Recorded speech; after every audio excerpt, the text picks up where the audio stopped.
প্রতিষ্ঠান সম্মানিত অধ্যক্ষ এবং আমার সহকর্মীবৃন্দ, আমার সামনে উপবিষ্ট নতুন ছাত্রছাত্রী,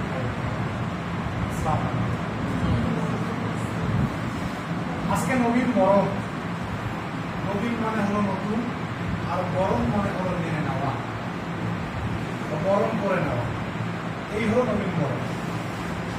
যাই হোক, আমাদের আরবি প্রভাষক চমৎকার কিছু কথা বলেছেন। সেই কথাটাকে আরো একটু এক্সটেন্ডেড করার জন্য আমি যেটা বলতে চাই সেটি হলো, আগে কোয়ালিটি না আগে রেগুলারিটি। এটা নিরন্তর কোশ্চেন। এই কোশ্চেনের পক্ষে বিপক্ষে অনেক যুক্তি থাকলেও কোনো যুক্তিকে খাটো করে দেখা যায় না। এক পক্ষ বলে যে আগে কোয়ালিটি, আর এক পক্ষ বলে যে নো, আগে রেগুলারিটি। আমরা একটা যুক্তির দিকে যাই, তাহলে আমরা বুঝতে পারবো যে আসলে কার মূল্য কোন কোন স্তরে কত। যাই হোক, একটা স্টুডেন্ট অত্যন্ত ভালো, সে ভালো বোঝে, বাট সে রেগুলারলি আসে না, সে সপ্তাহে একদিন আসে বা দুদিন আসে।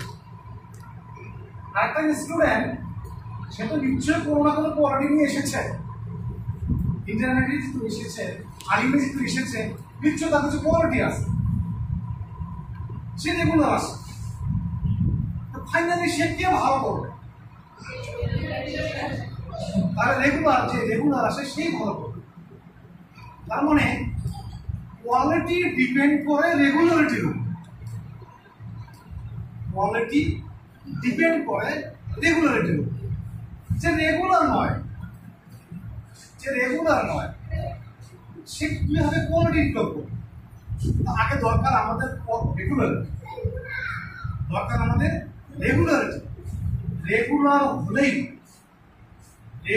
হলেই কোয়ালিটি ডেভেলপ করতে বাউন্ড।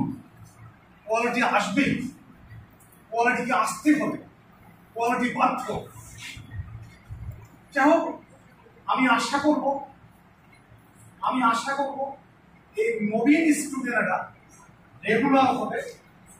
আরেকটি কথা হলো, এই আলিম বা ইন্টারমিডিয়েট, এই শব্দটাকে যদি আমরা নাউন করি তাহলে দাঁড়ায় ইন্টারমিডিয়েশন।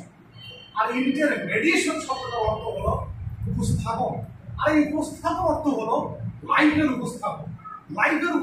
মানে হলো এই ইন্টারমিডিয়েট পাস করার পরেই ডিসাইডেড হবে যে কার পেশা, কার নেশা, কার ভালো লাগা, কার মন্দ লাগা, কে কি হবে। এইখানে এসে আসলে রোড ডিসাইডেড হবে যে কে ডাক্তার হবে।